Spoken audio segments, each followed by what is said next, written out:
CTET 2026 का online form कैसे fill up करना है, इस बारे में ये वीडियो। ऑनलाइन फॉर्म फिलअप करने के लिए सबसे पहले आपको कंप्यूटर की स्क्रीन पे आना होगा। कंप्यूटर की स्क्रीन पे आने के बाद आपको गूगल क्रोम ये वेब ब्राउज़र दिखेगा, यहाँ पे आपको क्लिक करना है। यहाँ पे आपको क्लिक करने के बाद आपके सामने न्यू विंडो ओपन होगी। न्यू विंडो ओपन होने के बाद आपके सामने गूगल क्रोम का सर्च बॉक्स दिखेगा, वहाँ पे आपको CTET 2026 एट टाइप करना है। एट टाइप करने के बाद आपके सामने सेकंड ऑप्शन CTET 2026 ए दिखेगा, यहाँ पे आपको क्लिक करना है। यहाँ पे क्लिक करने के बाद आपके सामने न्यू विंडो ओपन होगी। न्यू विंडो ओपन होने के बाद सबसे पहले आपको सेंट्रल टीचर एलिजिबिलिटी टेस्ट ये ऑप्शन दिखेगा, यहाँ पे आपको क्लिक करना है। यहाँ पे क्लिक करने के बाद आपके सामने न्यू विंडो ओपन होगी। न्यू विंडो ओपन होने के बाद राइट साइड में जो रूलर है उसके सहायता से आपको नीचे आना होगा। रूलर की सहायता से नीचे आने के बाद आपको कैंडिडेट एक्टिविटी ये ऑप्शन दिखेगा, यहाँ पे अप्लाई टू CTET ये ऑप्शन दिखेगा, यहाँ पे आपको क्लिक करना है। अप्लाई टू CTET पे क्लिक करने के बाद आपके सामने न्यू पॉपअप आएगा, वहाँ पे आपको ओके करना है। ओके करने के बाद आपके सामने न्यू विंडो ओपन होगी। न्यू विंडो ओपन होने के बाद आपको रूलर की सहायता से नीचे आना है। नीचे आने के बाद अगर आपको नया रजिस्ट्रेशन करना है तो सेकंड नंबर की विंडो न्यू रजिस्ट्रेशन की है, उस पर आपको क्लिक करना है। उस पर क्लिक करने के बाद आपके सामने न्यू डायलॉग बॉक्स आएगा, वहाँ पे आपको CTET 2026 के बारे में कुछ इन्फॉर्मेशन दी गई है, वो आपको फॉर्म फिलअप करने से पहले पढ़ना है। पढ़ने के लिए आपको रूलर की सहायता से नीचे आना है। नीचे आने के बाद आपको नीचे एक चेक बॉक्स दिखेगा, वहाँ पे आपको चेक मार्क्स देना है। चेक मार्क देने के बाद आपको क्लिक हेयर टू प्रोसीड पे क्लिक करना है। क्लिक हेयर टू प्रोसीड पे क्लिक करने के बाद आपके सामने न्यू विंडो ओपन होगी। न्यू विंडो ओपन होने के बाद आपके सामने पर्सनल डिटेल का डायलॉग बॉक्स आएगा, उसमें आपको 10 के मार्क्स के अकॉर्डिंग आपको इन्फॉर्मेशन फिलअप करना है। सबसे पहले आपको कैंडिडेट नेम पूछा जाएगा, उसमें आपको कैंडिडेट का नेम फिलअप करना है 10 के मार्कशीट के अकॉर्डिंग। पर्सनल डिटेल में आपको आपकी पर्सनल डिटेल फिलअप करना है। जो भी पर्सनल डिटेल टाइप करना है वो आपको पूरे कैपिटल लेटर्स में टाइप करना है। फर्स्ट ऑप्शन आपको कैंडिडेट नेम का दिखेगा, यहाँ पे आपको कैंडिडेट का नाम फिलअप करना है। मैं अपना नाम यहाँ पे फिलअप कर रहा हूँ। कैंडिडेट नेम डालने के बाद आपको सेकंड ऑप्शन फादर्स नेम दिखेगा। फादर्स नेम में आपको आपके फादर्स का नेम यहाँ पे कैपिटल लेटर्स में टाइप करना है। फादर्स नेम टाइप करने के बाद आपको थर्ड ऑप्शन मदर्स नेम दिखेगा, यहाँ पे आपको आपके मदर्स का नेम डालना है। मदर्स नेम डालने के बाद आपके सामने डेट ऑफ बर्थ का ऑप्शन आएगा, यहाँ पे आपको आपकी डेट ऑफ बर्थ चूज़ करना है। मैं मेरी डेट ऑफ बर्थ यहाँ से चूज़ कर रहा। डे में आपको जन्म की तिथि डालना है, डेट ऑफ मंथ में डेट ऑफ मंथ सिलेक्ट करना है, डेट ऑफ ईयर में डेट ऑफ ईयर सिलेक्ट करना है। उसके बाद जेंडर में आपको जो भी आपका जेंडर है वो सिलेक्ट करना होगा। जेंडर सिलेक्ट करने के बाद आपको आइडेंटिटी टाइप पूछेगा। आइडेंटिटी टाइप में जो आपको आइडेंटिटी प्रूफ देना है वो आइडेंटिटी टाइप सिलेक्ट करेंगे। मैं वोटर ID कार्ड का ऑप्शन सिलेक्ट कर रहा हूँ। उसके बाद आपको आइडेंटिफिकेशन नंबर पूछेगा, यहाँ पे आपको आपका जो भी आइडेंटिफिकेशन नंबर है वो टाइप करना पड़ेगा। मैं यहाँ पे वोटर ID का आइडेंटिफिकेशन नंबर टाइप कर रहा। आइडेंटिफिकेशन नंबर डालने के बाद आपको रूलर की सहायता से नीचे आना है। रूलर की सहायता से नीचे आने के बाद आपके सामने कंफर्म पर्सनल डिटेल का डायलॉग बॉक्स दिखेगा, यहाँ पे आपको आपकी डिटेल कंफर्म करनी है। First option confirm candidate name का है, यहाँ पे कैंडिडेट का नेम आपको कंफर्म करना है। कैंडिडेट नेम कंफर्म करने के बाद आपको अपने फादर का नेम कंफर्म करना है। फादर का नेम कंफर्म करने के बाद आपको रूलर की सहायता से नीचे आना है। नीचे आने के बाद आपको अपने मदर का नेम कंफर्म करना है। मदर का नेम कंफर्म करने के बाद आपको डेट ऑफ बर्थ कंफर्म करनी है।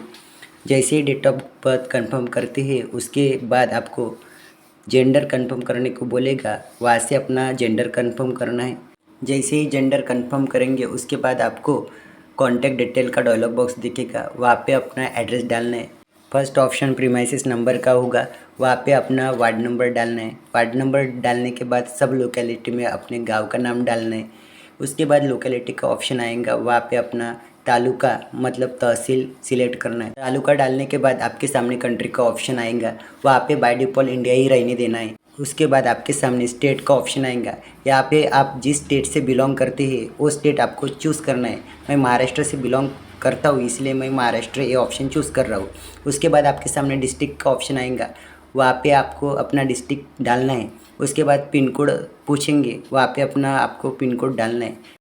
कॉन्टैक्ट डिटेल डालने के बाद आपको रूलर की सहायता से नीचे आना है। नीचे आने के बाद आपके सामने इलेक्ट्रॉनिक कम्युनिकेशन एड्रेस का डायलॉग बॉक्स दिखेगा। यहाँ पे आपको ईमेल आईडी और मोबाइल नंबर डालना है। ईमेल आईडी डालने के बाद आपको ईमेल आईडी कंफर्म करना है। ईमेल आईडी कंफर्म करने के बाद आपको मोबाइल नंबर पूछेगा। यहाँ पे आपको आपका मोबाइल नंबर डालना है। मैं मेरा मोबाइल नंबर यहाँ पे टाइप कर रहा हूँ। मोबाइल नंबर डालने के बाद आपको कंफर्म मोबाइल नंबर पूछेगा। यहाँ पे आपको आपका मोबाइल नंबर कंफर्म करना है। उसके बाद आपको ऑप्शनल मोबाइल नंबर का डायलॉग बॉक्स आएगा। आपको यहाँ पे ऑप्शनल नंबर देना है तो दे सकते हैं। मैं मेरा ऑप्शनल नंबर यहाँ पे टाइप कर रहा हूँ। जैसे ही ऑप्शनल मोबाइल नंबर डालते हो वैसे आपको रूलर की सहायता से नीचे आना है।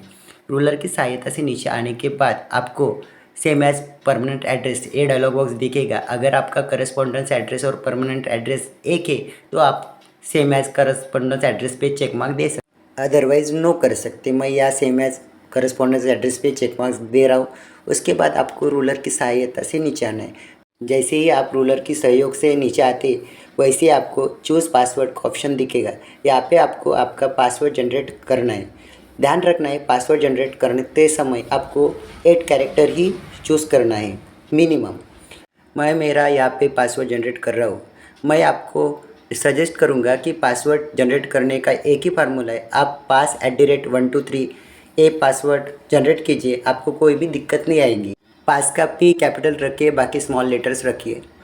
उसके बाद दोस्तों आपको पासवर्ड कंफर्म करना है। पासवर्ड कंफर्म करने के बाद दोस्तों आपको यहाँ सिक्योरिटी क्वेश्चन का ऑप्शन दिखेगा। आपको यहाँ पे सिक्योरिटी क्वेश्चन चूज़ करना है। आपको जो सिक्योरिटी क्वेश्चन चूज़ करना है वो अपने हिसाब से चूज़ कर सकते। उसके बाद आपको सिक्योरिटी आंसर पूछेगा। आपने जो सिक्योरिटी क्वेश्चन चूज़ किया है उसका आंसर यहाँ पे आपको देना है। जैसे आप सिक्योरिटी क्वेश्चन का आंसर देते आपको रूलर की सहायता से नीचे आना है। नीचे आने के बाद आपको कैप्चा का डायलॉग बॉक्स दिखेगा। आपको दिया गया कैप्चा आपको कैप्चा केयरफुली बॉक्स में डालना है। कैप्चा डालने के बाद आपको सबमिट के ऑप्शन पे क्लिक करना है। सबमिट के ऑप्शन पे क्लिक करने के बाद आपके सामने एक नया डायलॉग बॉक्स आ जाएगा, उसको क्लोज करना है। क्लोज करने के बाद आपको रूलर की सहायता से ऊपर जाना है। रूलर की सहायता से ऊपर जाने के बाद आपने जो भी एप्लीकेशन फॉर्म में इंफॉर्मेशन फिलअप की है वो बराबर है या नहीं ये देखना है। अगर कुछ गलत होंगी तो एडिट का ऑप्शन यहाँ पे मिलता है आपको। आपने फिलअप की हुई इंफॉर्मेशन एक बार चेक करना है। उसके बाद नीचे आना है। नीचे आने के बाद आपको वेरीफाई डॉक्यूमेंट करना है। डॉक्यूमेंट वेरीफाई करने के लिए चेक बॉक्स पे चेक मार्क लगाना है। मैं 1 बाय 1 चेक मार्क लगा रहा। चेक मार्क लगाने के बाद आपको नीचे आना है। नीचे आने के बाद आपके सामने एक डिक्लेरेशन देखने को मिलेगा, वो केयरफुली रीड करना है। उसके बाद आपको एग्री के सामने एक चेक बॉक्स है उस पर क्लिक करना है। उसके बाद सेंड टू OTP इस ऑप्शन पे क्लिक करना है। क्लिक करने के बाद आपके सामने एक नया डायलॉग बॉक्स आ जाएगा, उस पर आपको एस करना है। एस करके आपको आगे जाना है। आगे जाने के बाद आपके रजिस्टर्ड मोबाइल नंबर पे एक OTP भेजा गया है। वो रजिस्टर्ड मोबाइल नंबर का OTP यहाँ पे डालना है। मैं मेरा OTP यहाँ पे डाल रहा। OTP डालने के बाद आपको सबमिट इस ऑप्शन पे क्लिक करना है। जैसे ही सबमिट इस ऑप्शन पे क्लिक करोगे वैसे ही आपका रजिस्ट्रेशन कंप्लीट हो जाएगा। दोस्तों रजिस्ट्रेशन कंप्लीट होने के बाद आपके सामने एक न्यू विंडो ओपन हो जाएगी। करंट स्टेटस में आपके 3 स्टेज बता रहा है। फर्स्ट स्टेज रजिस्ट्रेशन की थी वो कंप्लीट हो चुकी है। अब 2 स्टेज अपनी बाकी है, एक एप्लीकेशन फॉर्म और दूसरी फीस पेमेंट। हम फिलहाल सेकंड स्टेज कंप्लीट करने वाले हैं जो कि अपनी एप्लीकेशन फॉर्म की। इसके लिए हमें कंप्लीट एप्लीकेशन फॉर्म पे क्लिक करना होगा। कंप्लीट एप्लीकेशन फॉर्म पे क्लिक करने के बाद हमारे पास एक नया डायलॉग बॉक्स आ जाएगा। नया डायलॉग बॉक्स आने के बाद हमारे सामने एक एप्लीकेशन स्टेटस बता रहा, उसमें 6 स्टेज है, वो हमें कंप्लीट करना है। वो हम 1 बाय 1 करेंगे। अब आपको पर्सनल डिटेल की इन्फॉर्मेशन फिलअप करनी है। इसके लिए रूलर के सहायता से नीचे आना है। उसके बाद पर्सनल डिटेल इस ऑप्शन पे क्लिक करना है। जैसे ही पर्सनल डिटेल इस ऑप्शन पे क्लिक करते हैं वैसे ही हमारे सामने न्यू विंडो ओपन होती है। न्यू विंडो ओपन होने के बाद आपको रूलर की सहायता से नीचे आना है। सबसे पहले आपको कैंडिडेट नेम पूछेगा। यहाँ पे बाय डिफ़ॉल्ट आपने पहले जो इन्फॉर्मेशन फिलअप की है वही रहेंगी। उसके बाद डेट ऑफ बर्थ है, by default date of birth यहाँ पे सिलेक्टेड ही रहेंगी। उसके बाद जेंडर, बाय डिफ़ॉल्ट जेंडर भी सिलेक्टेड ही रहेगा। उसके बाद father name by default selected ही रहेगा। मदर्स नेम वैसे ही रहेगा। उसके बाद आपके सामने नेशनलिटी का ऑप्शन आएगा। यहाँ पे आपको इंडियन सिलेक्ट करना है। इंडियन सिलेक्ट करने के बाद आपको आगे जाना है। आगे जाने के बाद आपको कैटेगरी पूछेगी। आप जिस कैटेगरी से बिलोंग करते हैं वो कैटेगरी आपको यहाँ से चूज़ करनी है। मैं ओबीसी कैटेगरी से बिलोंग कर रहा हूँ, इसीलिए ओबीसी कैटेगरी चूज़ कर रहा हूँ। उसके बाद आपको कैटेगरी कंफर्म करनी है। कैटेगरी कंफर्म करने के बाद आपको आगे जाना है। आगे जाने के बाद आपको are you a person with benchmark disability PWBD ये ऑप्शन दिखेगा। अगर आप विकलांग तथा दिव्यांग हो तो आपको एस करना है, अदरवाइज़ नो करना है। अगर आप विकलांग हो तो आपको राइटर मिल सकता है, इसीलिए डिसेबिलिटी का सर्टिफिकेट आपके पास होना चाहिए। ध्यान रखना है ये ऑप्शन सिर्फ विकलांग लोगों के लिए, इसलिए मैं नो कर रहा। उसके बाद आपको रूलर की सहायता से नीचे आना है। नीचे आने के बाद आपके सामने एम्प्लॉयमेंट स्टेटस ये ऑप्शन दिखेगा। अगर आप टीचर का जॉब करते होंगे तो आपको एम्प्लॉय टीचर ये ऑप्शन चूज़ करना है, अदरवाइज़ नॉट एम्प्लॉय पे क्लिक करना है। मैं नॉट एम्प्लॉय पे क्लिक कर रहा। नॉट एम्प्लॉय पे क्लिक करने के बाद आपको रूलर की सहायता से नीचे आना है। नीचे आने के बाद आपको कैप्चा का डायलॉग बॉक्स दिखेगा। यहाँ पे आपको जो कैप्चा दे रखा है वो केयरफुली बॉक्स में डालना है। बॉक्स में डालने के बाद सेव एज़ नेक्स्ट इस ऑप्शन पे क्लिक करना है। सेव एज़ नेक्स्ट क्लिक करने के बाद आपके सामने नया डायलॉग बॉक्स ओपन होने वाला है। नया डायलॉग बॉक्स ओपन होने के बाद आपके सामने कन्फर्मेशन का मैसेज आएगा। आपको एस करना है। एस करने के बाद आपके सामने न्यू विंडो ओपन होने वाली है। पर्सनल डिटेल का ऑप्शन फिलअप करने के बाद आपके सामने अप्लाई फॉर एग्ज़ाम ये ऑप्शन दिखेगा। इस पर आपको क्लिक करना है। इस पर क्लिक करने के बाद आपके सामने न्यू विंडो ओपन होगी। न्यू विंडो ओपन होने के बाद आपको फर्स्ट ऑप्शन अप्लाई फॉर ये ऑप्शन दिखेगा। यहाँ पे आपको जो पेपर देना है वो सिलेक्ट यहाँ से करना है, पेपर 1 और पेपर 2, और दोनों अगर सिलेक्ट करना है तो बोथ का ऑप्शन सिलेक्ट करना पड़ेगा। जिसके पास DED है वो पेपर फर्स्ट दे सकते, जिसके पास डिग्री है वो पेपर सेकंड दे सकते, जिसके पास दोनों है वो दोनों भी पेपर दे सकते। इसीलिए उस टाइम बोथ का ऑप्शन आपको सिलेक्ट करना पड़ेगा। उसके बाद आपके सामने लैंग्वेज का ऑप्शन आएगा। फर्स्ट लैंग्वेज में आपको जो लैंग्वेज पढ़ना है वो लैंग्वेज सिलेक्ट कर सकते। मैं मराठी लैंग्वेज सिलेक्ट करा। उसके बाद आपको सेकंड लैंग्वेज का ऑप्शन दिखेगा। सेकंड लैंग्वेज में आपको जो लैंग्वेज पढ़ना है उस यहाँ से सिलेक्ट करना है। उसके बाद आपको minimum education qualification level select करनी है। जो भी लेवल्स है आपकी वो यहाँ से सिलेक्ट करना है। मेरा BEd होके इसीलिए मैं सेकंड ऑप्शन चूज़ कर रहा। उसके बाद आपको सब्जेक्ट ऑफर फॉर पेपर 2, मैंने पेपर 2 के लिए अप्लाई किया है, इसीलिए आपके सामने पेपर 2 का ऑप्शन आया है। आपको जिस सब्जेक्ट में पेपर देना है वो सब्जेक्ट आप यहाँ से चूज़ कर सकते हैं। मैंने social science a subject offer किया क्योंकि मुझे सोशल साइंस में देना है।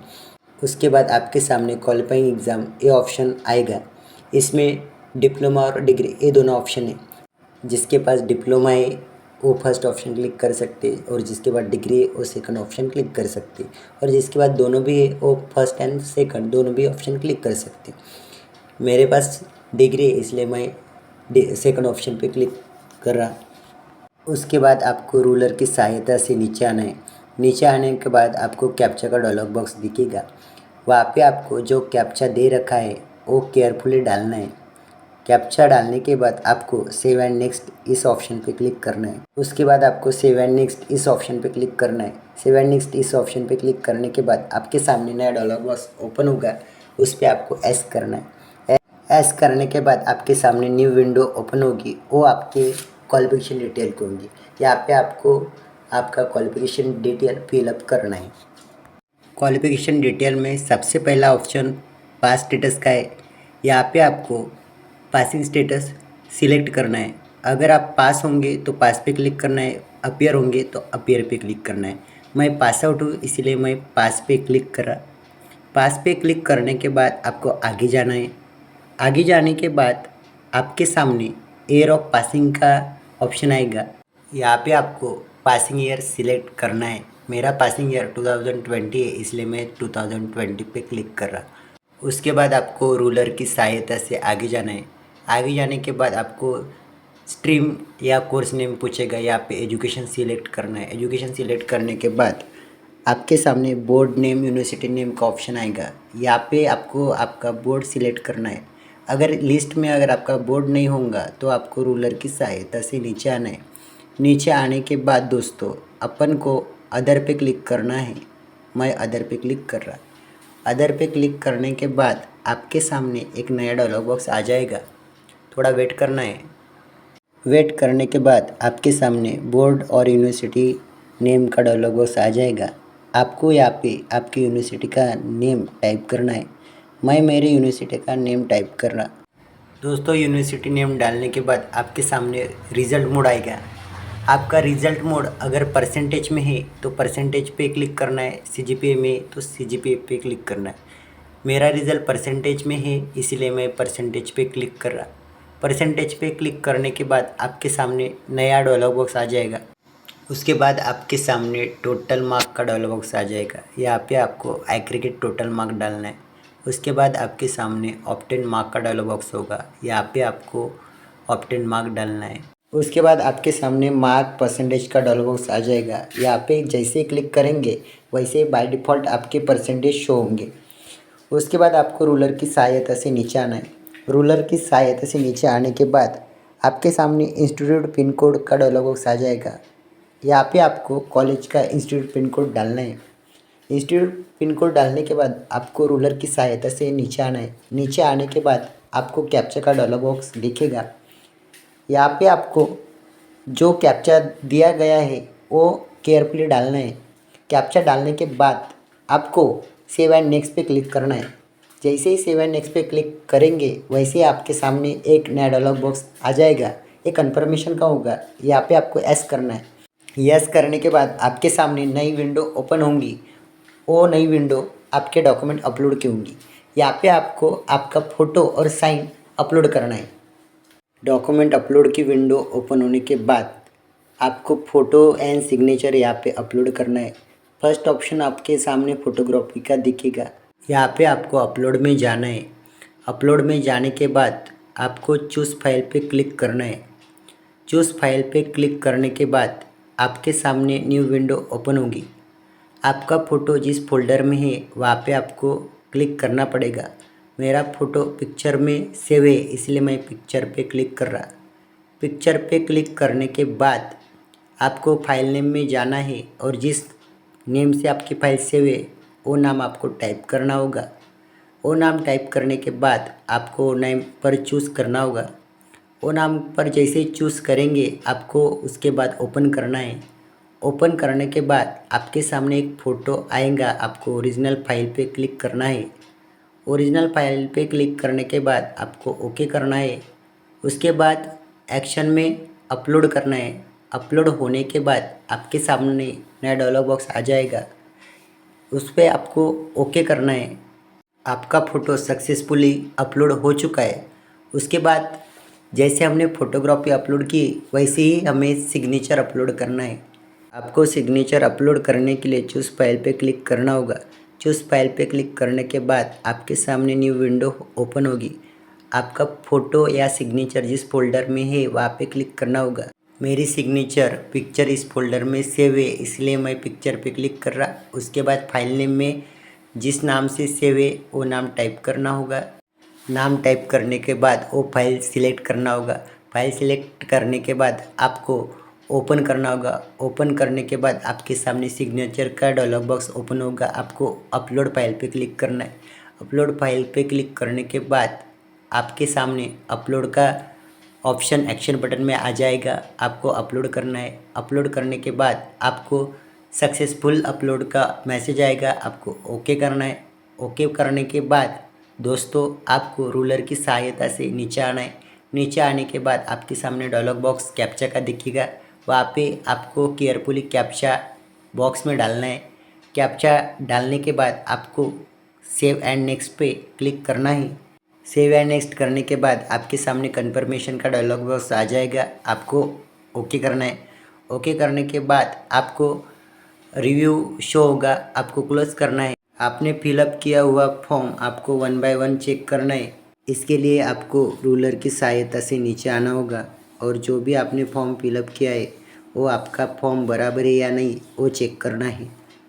चेक करने के बाद आपके सामने वेरीफाई का डायलॉग बॉक्स आ जाएगा, वहाँ पे आपको चेक मार्क लगाना है।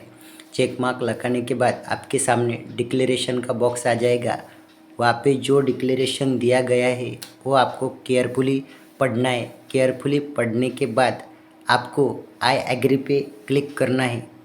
आई एग्री पे क्लिक करने के बाद आपको सबमिट पे क्लिक करना है। सबमिट में क्लिक करने के बाद आपके सामने कन्फर्मेशन का डायलॉग बॉक्स आ जाएगा, आपको वहाँ पे ओके करना है। ओके करने के बाद आपको आगे जाना है। आगे जाने के बाद आपके सामने न्यू विंडो ओपन होगी।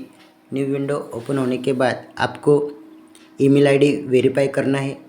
ईमेल आईडी वेरीफाई करने के लिए आपको वेरीफाई ईमेल आईडी पे क्लिक करना है। जैसे ही वेरीफाई ईमेल आईडी पे क्लिक करोगे वैसे ही आपके सामने एक नया डायलॉग बॉक्स आ जाएगा। नया डायलॉग बॉक्स आने के बाद आपको दिया गया कैप्चा इंटर करना है। कैप्चा इंटर करने के बाद आपको सेंड ओटीपी पे क्लिक करना है। जैसे ही सेंड ओटीपी पे क्लिक करोगे वैसे ही आपके सामने ओके का ऑप्शन आएगा, वहाँ पे क्लिक करना है। जैसे ही क्लिक करोगे वैसे ही आपके रजिस्टर्ड ईमेल आईडी पे एक ओटीपी जाएगा, वो ओटीपी आपको यहाँ पे डालना है। ओटीपी डालने के बाद आपको वेरीफाई पे क्लिक करना है। वेरीफाई करने के बाद आपको ओटीपी सक्सेसफुल का मैसेज आएगा, आपको ओके करना है। ओके करने के बाद आपके सामने न्यू विंडो ओपन होगी। आपको पेमेंट करने के लिए आपको नीचे आना होगा। नीचे आने के बाद पे फीस पे आपको क्लिक करना होगा। क्लिक करने के बाद आपके सामने न्यू विंडो ओपन होगी। वहाँ पे आपको मोड ऑफ पेमेंट का ऑप्शन दिखेगा, वहाँ पे ऑनलाइन पेमेंट पे आपको चेक मार्क लगाना है। उसके बाद प्रोसीड पेमेंट पे क्लिक करना है। प्रोसीड पेमेंट पे क्लिक करने के बाद ओके का डायलॉग बॉक्स आ जाएगा, वहाँ पे आपको क्लिक करना है। ओके करने के बाद आपके सामने न्यू विंडो ओपन होगी। न्यू विंडो ओपन होने के बाद आपको रूलर की सहायता से नीचे आना होगा। एनी डेबिट कार्ड पे आपको चेक मार्क लगाना होगा और प्रोसीड पेमेंट पे आपको चेक मार्क देना होगा। उसके बाद आपके सामने न्यू विंडो ओपन होगी। न्यू विंडो ओपन होने के बाद आपको यूपीआई क्यूआर पे क्लिक करना होगा। मैं यूपीआई क्यूआर के थ्रू पेमेंट कर रहा, इसलिए मैं यूपीआई क्यूआर पे क्लिक कर रहा। क्लिक करने के बाद आपके सामने क्यूआर शो होगा। आपको आपके फ़ोनपे से क्यूआर स्कैन करना है और पेमेंट करना है। मैं मेरे मोबाइल से पेमेंट कर रहा। यूपीआई से पेमेंट करने के बाद आपके सामने न्यू विंडो ओपन हो जाएगी। आपको रूलर की सहायता से नीचे आना है। नीचे आने के बाद डाउनलोड पे क्लिक करना है। डाउनलोड पे क्लिक करने के बाद हमारा एप्लीकेशन फॉर्म डाउनलोड हो जाएगा। आपको अपना एप्लीकेशन फॉर्म देखने के लिए रूलर की सहायता से नीचे आना होगा। दोस्तों, इस प्रकार हमने रजिस्ट्रेशन से लेकर प्रिंट तक एप्लीकेशन फॉर्म कैसे फिलअप करना है ये देखा है। वीडियो अच्छा लगे तो लाइक करें, सब्सक्राइब करें और शेयर करें।